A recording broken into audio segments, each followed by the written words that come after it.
Hi అండి, నమస్తే. ఎలా ఉన్నారు అందరూ? Welcome back to my channel. ఈరోజు ఈ వీడియోలో నేను శృంగేరి నుంచి మురుదేశ్వర్ అండ్ మురుదేశ్వర్ నుంచి ఉడిపి వెళ్ళే వీడియో షేర్ చేస్తున్నాను. మీరు లాస్ట్ వీడియోలో చూసే ఉంటారు కదా, శృంగేరి వీడియో అప్లోడ్ చేశాను నేను. సో అక్కడ దర్శనం అయిపోయిన తర్వాత అక్కడి నుంచి శృంగేరి నుంచి మేము మురుదేశ్వర్ వెళ్ళామన్నమాట. ఆ రోడ్ ట్రిప్ అండ్ మురుదేశ్వర్ నుంచి ఉడిపి వెళ్ళే రోడ్ ట్రిప్ అండ్ టెంపుల్స్ అన్నీ కూడా ఈ వీడియోలో నేను మీతో షేర్ చేసుకున్నాను. ఈ వీడియో మీరు కూడా నాతో పాటు చూసి ఎంజాయ్ చేయండి. అండ్ ఈ వీడియోలో నాకు తెలిసిన ఇన్ఫర్మేషన్ టెంపుల్స్ కోసం నేనైతే షేర్ చేశాను, చూసేయండి. మరి ఇంకా మన వీడియో స్టార్ట్ చేసేద్దామా? సో మార్నింగ్ శృంగేరిలో దర్శనం అయిపోయిన తర్వాత మేము మురుదేశ్వర్కి అనేది స్టార్ట్ అయ్యామన్నమాట. ఫస్ట్ రోడ్ చూసి ఎలా ఉంటుందా ఏంటో, నిన్నటి రోడ్లానే ఉంటుందేమో అని చెప్పి ఎక్స్పెక్ట్ చేశాను అనమాట. బట్ సడన్గా చూసేసరికి ఒక్కసారిగా మాకు ఎలా అనిపించిందంటే ఏదో ఒక స్వర్గంలోకి వెళ్తున్నామేమో అనిపించింది అనమాట. అంత బాగుంది రోడ్ అనేది. ఇక్కడ మీరు టైం చూసి మార్నింగ్ 6-7 అట్లా అయి ఉంటుంది అనుకుంటారు, కాదండి. ఆల్మోస్ట్ 12:30 అలా అయిందనమాట. ఎందుకంటే మేము మార్నింగ్ లాస్ట్ వీడియో చెప్పాను కదా, మాకు శృంగేరిలో కొంచెం లేట్ అయిందని చెప్పేసి మేము స్టార్ట్ అయ్యేసరికి ఆల్మోస్ట్ అక్కడ 11:30 అలా అయిందనమాట. సో స్టార్ట్ అయిన ఒక హాఫ్ అన్ అవర్ తర్వాత ఇలాంటి రోడ్ అనేది స్టార్ట్ అయిందనమాట. ఇక్కడ నుంచి రోడ్ అనేది ఫుల్ ఘాట్ సెక్షన్ ఉంటుంది మనకి. ఒక 1 అవర్ వరకు ఉండొచ్చు, ఆల్మోస్ట్ 1 అవర్ 45 మినిట్స్ వరకు అలా ఉండొచ్చు అనమాట. రోడ్డు మాత్రం ఎక్సలెంట్ ఉంది. వ్యూ అయితే ఇంకా మాటలా చెప్పలేమంటే అంత బాగుంది.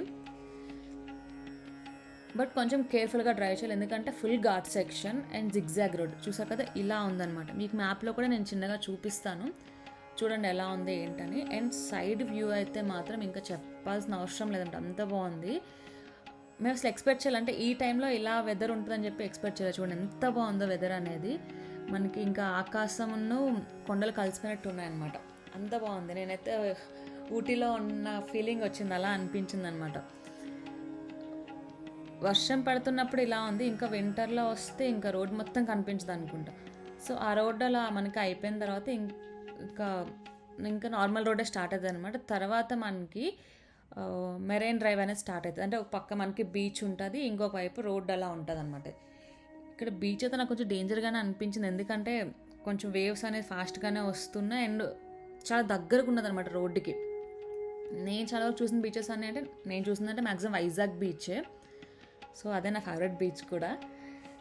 సో ఇదేంటంటే కొంచెం రోడ్డుకి దగ్గరగా ఉండి కొంచెం డేంజర్గానే ఉంది బీచ్ చూడటానికి. ఇలా కొంచెం శాండ్ ఉంది కదా, శాండ్ అండ్ పక్కన రాక్స్ ఉన్నాయి. అలాంటి దగ్గర చాలామంది స్టాప్ చేసి వెళ్తున్నారు లోపలికి.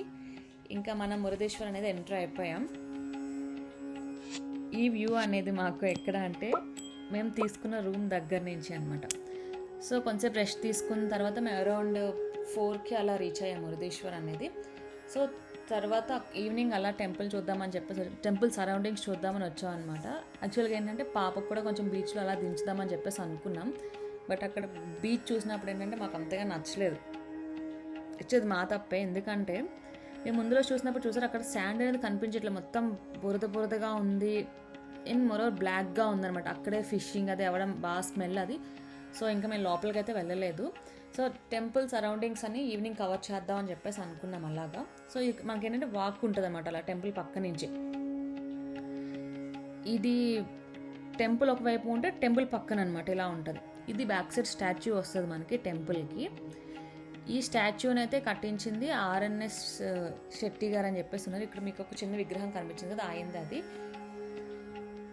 మనకి ఆ స్టాచ్యూ పక్కనే ఇలా ఉంచుకుని టెంపుల్ పక్కన మనకి స్టాచ్యూ వస్తుంది. గోపురం బ్యాక్ సైడ్ స్టాచ్యూ కనిపిస్తుంది అండ్ గోపురంకి స్టాచ్యూకి మధ్యలో టెంపుల్ ఉంటుంది మనకి. ఇక్కడ ఏంటంటే స్టాచ్యూ పక్కనే అర్జునుడిది రథం మీద కృష్ణుడు ఉన్నట్టు చూపిస్తారన్నమాట. అర్జునుడి కృష్ణుడు ఒక రథం మీద ఉన్నట్టు. అండ్ ఈవినింగ్ అయితే ఇట్లా టెంపుల్కి లైటింగ్స్ అనేవి పెడతారు. మేము వెళ్ళేది August 14th. సో ఆ రోజు ఈవినింగ్ ఏంటంటే కొంచెం ఫ్లాగ్ కలర్స్ కూడా పెట్టారనమాట. సో అది ఈవినింగ్ అలా చూసుకొని చిన్న షాపింగ్ అది ఉంటే చూసాం అనమాట దగ్గరలో, టెంపుల్ దగ్గరలో. ఇది అక్కడ కొంచెం క్రాఫ్ట్ బజార్లో పెట్టారు. And next day morning August 15th. So అది మేము తీసుకున్న రూమ్ పక్కన స్కూల్ ఉందన్నమాట. సో స్కూల్లో మార్నింగ్ ఫ్లాగ్ హోస్టింగ్ అది అయ్యింది. మేము మార్నింగ్ 12:30 అలా స్టార్ట్ అయ్యామన్నమాట టెంపుల్కి. ఎండ చూడండి ఎట్లా ఉందో, చాలా దారుణంగా ఉంది ఎండ అయితే. అండ్ హ్యూమిడిటీ కూడా మామూలుగా లేదు. అండ్ ఇంకోటి ఏంటంటే ఇక్కడ మనం చూసే ఈ గోపురం హైట్ వచ్చేసి మనకి 249 feet అనమాట. అండ్ ఇది 20 floors ఉంటుంది. మనం పైకి ఎక్కడానికి లిఫ్ట్ కూడా ఉంటుంది మనకి.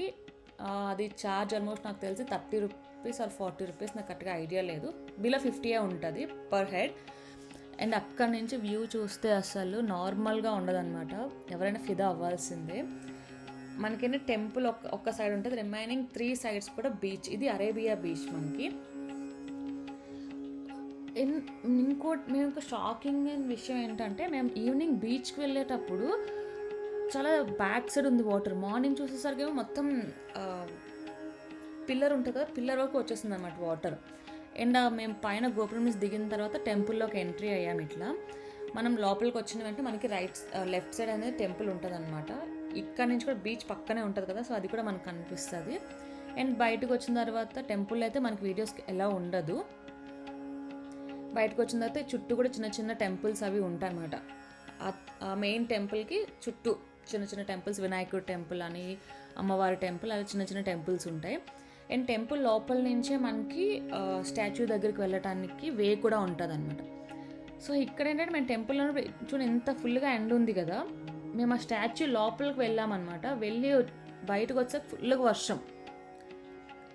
అండ్ మనకేంటంటే ఆ స్టాచ్యూ కిందనే ఒక కేవ్ కూడా ఉంటుంది. ఆ కేవ్లో ఏంటంటే మనకి ఈ చిన్న చిన్న విగ్రహాలు కనిపిస్తున్నాయి కదా, ఇది మనకేం చెప్తుందంటే, రావణుడు ఆత్మలింగాన్ని తీసుకొస్తారు కదా భూమిపైకి, తెచ్చినప్పుడు దాన్ని ఎక్కడా పెట్టకూడదు అని చెప్పి శివుడు చెప్తాడు కదా. ఆ చెప్పేటప్పుడు మధ్యలో ఏంటంటే రావణుడు ఈవినింగ్ సంధ్యావేళలో సంధ్యావేళ దర్శనం చేసుకుంటారు కదా వాళ్ళు. ఆ టైంలో ఏంటంటే వినాయకుడు వస్తారు. వినాయకుడికి లింగం ఇచ్చి ఎక్కడ పెట్టద్దు అని చెప్తే వినాయకుడు ఏం చేస్తారంటే, నిన్ను 3 సార్లు పిలుస్తాను, రాకపోతే లింగాన్ని భూమిపైన పెట్టేస్తా అని చెప్తారనమాట. ఈలోపు వినాయకుడేమో ఒక 3 times రావణుని పిలుస్తాడు.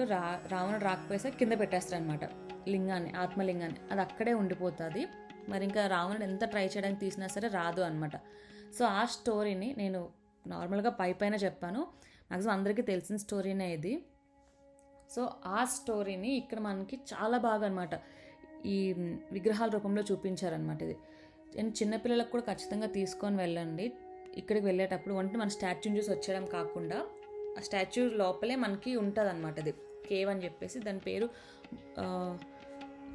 ఒక నేమ్ అయితే వస్తుంది, నాకు ఎగ్జాక్ట్గా గుర్తులేదు. సారీ, నేమ్ అయితే నేను మర్చిపోయాను. సో అక్కడికి వెళ్ళగానే మీకు టికెట్ ఉంటుంది. దీనికి కూడా ఎంట్రీ టికెట్ 30 rupees అట్లా ఉంటుంది. సో డోంట్ మిస్ ఇట్, చాలా బాగుంటుంది, చూడండి వెళ్ళి. నేను మా దర్శనం అయిపోయిన తర్వాత మేము తీసుకున్న హోటల్ అయితే ఇది హోటల్ ఇంద్రప్రస్థానం. మనకు టెంపుల్ చాలా దగ్గరలో ఉంటుంది అనమాట. సో యాజ్ యూజువల్ ఎప్పుడు ఉండే హోటల్స్ అని ఇది కూడా ఎంట్రీ అవ్వగానే మనకి లెఫ్ట్ సైడ్లో ఒక వాష్రూమ్ ఉంటుంది అండ్ సెంట్రల్ ఏసీ ఇది రూమ్కి. అండ్ వార్డ్రోబ్స్ ఇచ్చారు, దాంట్లో చిన్న లాకర్ కూడా ఉంటుంది. రూమ్ అయితే నేను అంత బాగుంది అని అయితే చెప్పలేను. అంటే వ్యూ పరంగా అయితే బాగుంది, కానీ మెయింటెనెన్స్ అస్సలు లేదు హోటల్ అనేది. ఒక కింగ్ సైజ్ బెడ్ ఇస్తారు, ప్లస్ ఒక మిర్రర్ ఉంటుంది.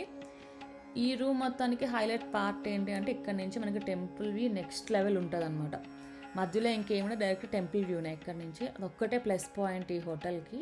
అది కూడా అన్ని రూమ్స్కి ఉండదు, వ్యూ రూమ్ అని చెప్పేసి కొన్ని ఉంటాయి అనమాట. అంటే టెంపుల్ వ్యూ రూమ్ అని చెప్పేసి అలా ఉండేది. మేము ఒక 4 years బ్యాక్ ఇదే హోటల్కి వెళ్ళాం. అప్పుడు కన్స్ట్రక్షన్లో ఉంది.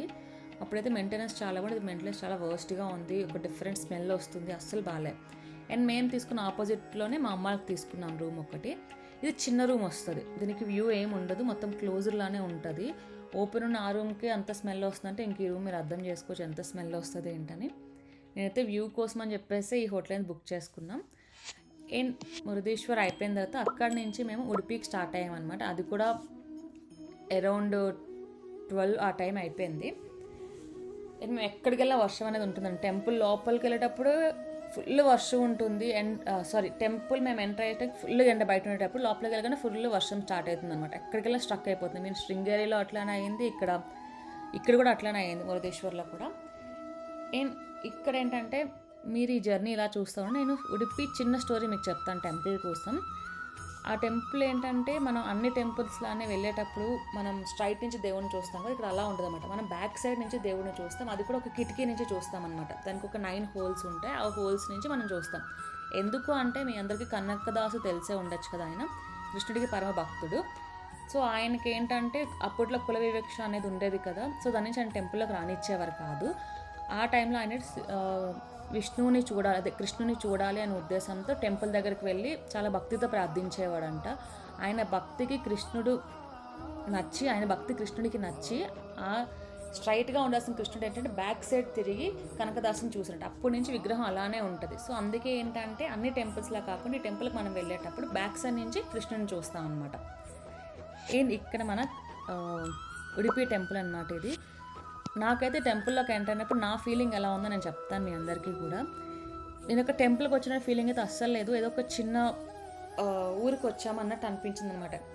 ఇట్లా ఎంటర్ అవగానే ఒక సైడ్ రూమ్స్ ఉన్నాయి, ఒక సైడ్ ఏమో షాపింగ్, అది అంటే ఒక ఊర్లో అన్నీ ఉంటాయి చూడండి, ఆ ఫీలింగ్ వచ్చింది నాకైతే.